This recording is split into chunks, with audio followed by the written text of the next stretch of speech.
i-refresh lang po natin. Magkasunod po halos to itong ASEAN Summit na binubuo po ng mga grupo sa Association of Southeast Asian Nations na dinalaw po ni President Donald Trump ng Amerika at saka ng ibang representative ng Australia at saka ng China, no? Talagang partner po talaga tong ng ASEAN itong China at United States of America. Ang dami pong halos lahat po ng bansa. Bakit po halos lahat ng bansa ay natuwa? Kasi po may isa pong bansang hindi natutuwa. Presidente lang pala. Presidente. Sa bagay, kung hindi masaya yung presidente, hindi rin tayo masaya. Yung presidente po ng Pilipinas, ang tanging malungkot, no? Kasi naghain po siya ron. Gusto po niya, sa totoo lang po, gusto niyang magpa-impress dito kay Donald Trump na umatin din sa APEC. Kaya po binanatan niya, no, yung bansang China doon po sa APEC. Na buong akala niya yun yung tema. Wala na siyang pakialam sa mga kapitbahay. Kahit maging anong tawag doon, yung ma-out of place na siya, basta yung pong kanyang sinisip-sipan na United States of America ay masiyahan sa kanyang sinabi, no? Ayan po, binanatan po yung China at nung ini-interview po siya bakit niya ginawa yun dito na sa Pilipinas, sabi niya nanghihingi ako ng tulong. Nanghihingi ako ng tulong sa mga kapitbahay natin para labanan yung agresyon ng China laban sa Pilipinas. Akalain niyo yun, nanghihingi. Nanghihingi ka ng tulong para sa mga kapitbahay mo, samantalang ang mga kapitbahay ni BBM ay dumaranas rin ng sinasabi niyang hindi po tayo solo. Lahat po yan one time o one day ay nakaranas po ng tinatawag nilang pambubuli daw di umano ng China. Yung bang bombahin ng water cannon. So hindi po totoo na tayo lang ang binobomba ng water cannon. Ilinaw po natin yan, no? Hindi lang po Pilipinas ang binobomba ng China ng water cannon. Ang pagkakaiba po ng Pilipinas, pag binobomba po tayo ng water cannon, binibidyohan po natin, ipapakalat po natin, nagmamakaawa tayo sa buong mundo na eto kami, kinakawawa kami. Ano po pagkakaiba ng Indonesia, Vietnam, no? Pag tinitira po sila ng water cannon, yung mga mangingisda po ng Vietnam, binibidyo nila, tinatawanan na lang yung China eh. Pinagtatawanan na lang po nila, parang hindi naman kami kayang saktan yung water cannon nyo.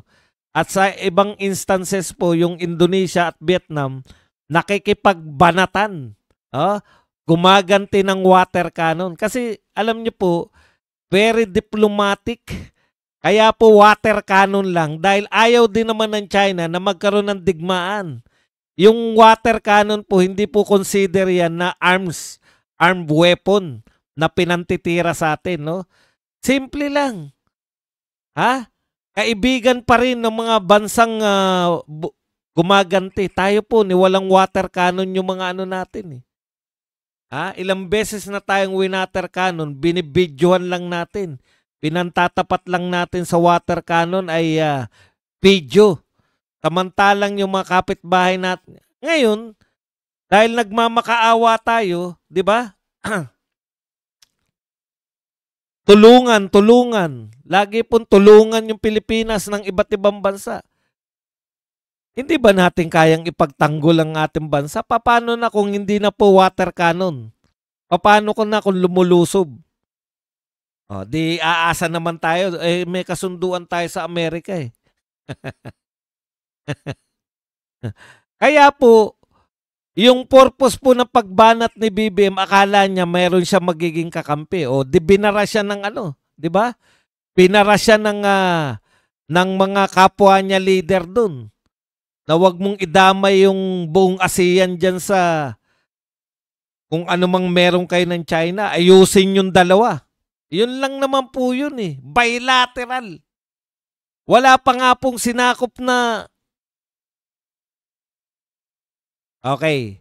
Tapos, binanatan mo yung China, wala naman po sa script na mag-meet kayo. Alam nyo po, may mga protocol po yan, mga world leaders po yan eh.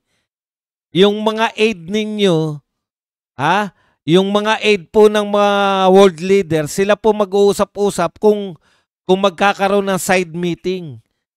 Alam nyo po, importante po yung mga side meeting dahil dyan po nagaganap yung mga totoong diskusyonan.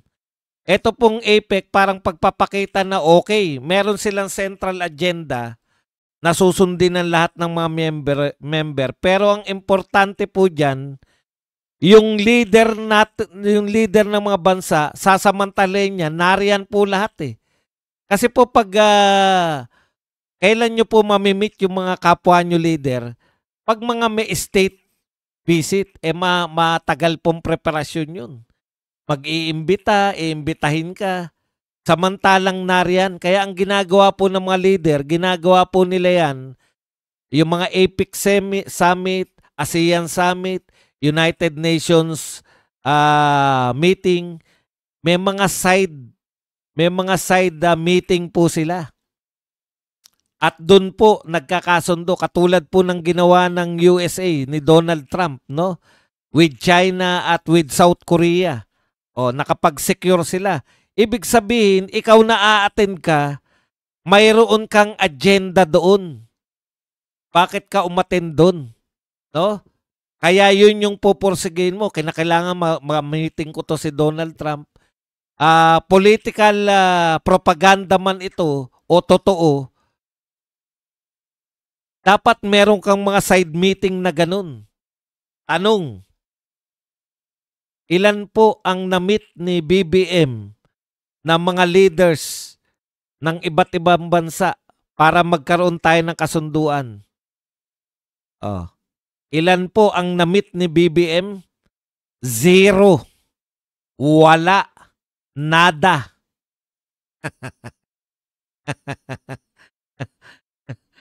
Wala. Opo, walang gustong makipag-meeting sa atin. Baka naman sinasadya naman ni BBM na wag makipag-meeting. Hindi po. Sa ugali po ni BBM, lagi po yan may mga gustong ka-meeting.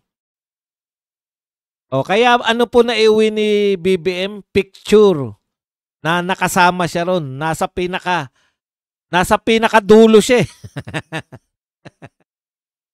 Pag nagkamali pa ng pagpipicture yung mga litratista. Nakat pa siya kala. Okay. Alam niyo po, tama ka Eric Abendaño, no? Violation po ng protocol yung kita niyo yung nasa likod ni Xi Jinping. Ano kaagad? Tayo agad. Kasi bakit mo lalapitan yung wala namang kay schedule na meeting? Yan yun no? Kaya ang tanong ko nga kanina, kasi gusto nilang palabasin ngayon, si Mr. President pa po ang nagpo-post. Pinost niya po sa Facebook, gusto niyang palabasin na binati niya lang si Xi Jinping sa pagkakatalaga bilang susunod na host ng APEC sa Shenzhen, China, no? Binati niya daw si Xi Jinping. Dapat in return binati ka rin dapat ni Xi Jinping dahil ikaw din ang mag-host ng ASEAN eh. Wala pong nabalitang gano'n. Paano mo na sigurado ba dong na walang nangyari na hindi rin siya binati? Alam niyo po, matakaw po sa propaganda tong gobyerno na to. Kakampi niya po lahat ng media. Kung yung ba binati rin siya ni Xi Jinping, hindi niya ibabalita yan. Babalita niya po yan, di ba? Okay. So ano po ang nangyari ron? No? Yan po. Matapos niya pong banatan yung China, nakipagbati. Alam nyo, ano po ang pwedeng mangyari? Buti na lang itong si Xi Jinping, Alam niyo yun, matagal na siyang statesman, magaling na siya sa mga, ano po yan eh, ang guarded moment yan eh. Ano ang gagawin mo bilang isang bansa? Nakababanat lang sa'yo niyan, no, sa ilang araw pa lang po nakakalipas, binanatan po ni BBM ito si Xi Jinping. Ano ang gagawin mo bilang isang world leader? Kinamayan po niya. Hindi niya po pinaya. Hindi niya po winalangya na inisnab. Di po ba? Nakakahiya po yun kung inisnab. Ano kaya? Ano kaya kung ang ginawa ni Xi Jinping ay... Kasi may mga ugali yan si Xi Jinping, nakita ko yan eh. Yung dating leader katabi niya, pinalayas niya dun, dating leader ng China, tapos kinu-question siya, bakit mo ko pinapalayas? O sa gesture lang, hindi niya pinapansin. Basta yung mga militar lang, napanood nyo ba yung video na yan? Ganyan si Xi Jinping eh. Ano kaya kung ganun ang ginawa ni Xi Jinping? No? Kung pinahiya, napahiya si BBM, napahiya po ang Pilipinas kasi inisnab. Mabuti nga lang, great statesman to. Oh. Napakalaki po ng pagkakaiba. Kita nyo ha, paano ko natiyak na wala nakipag-usap kay BBM na ibang leaders? Diyos ko, eto ngang halatang napilitan lang na makipagkamay si Xi Jinping eh. Pinakalat na dito sa media dito, yun pang may ka-meeting siya. Wala po siyang ka-meeting. Oh, wala rin pong nakikipag-usap sa kanya. Di dapat may picture. Hindi po mabait. Mali po yung term na mabait. Hindi natin alam kung mabait siya o hindi. Ang tawag po dyan, a true statesman. Kinakamayan ka eh. Tumayo siya, kinamayan niya rin. Pero walang deal. No deal. Wala pong kasunduan. Okay.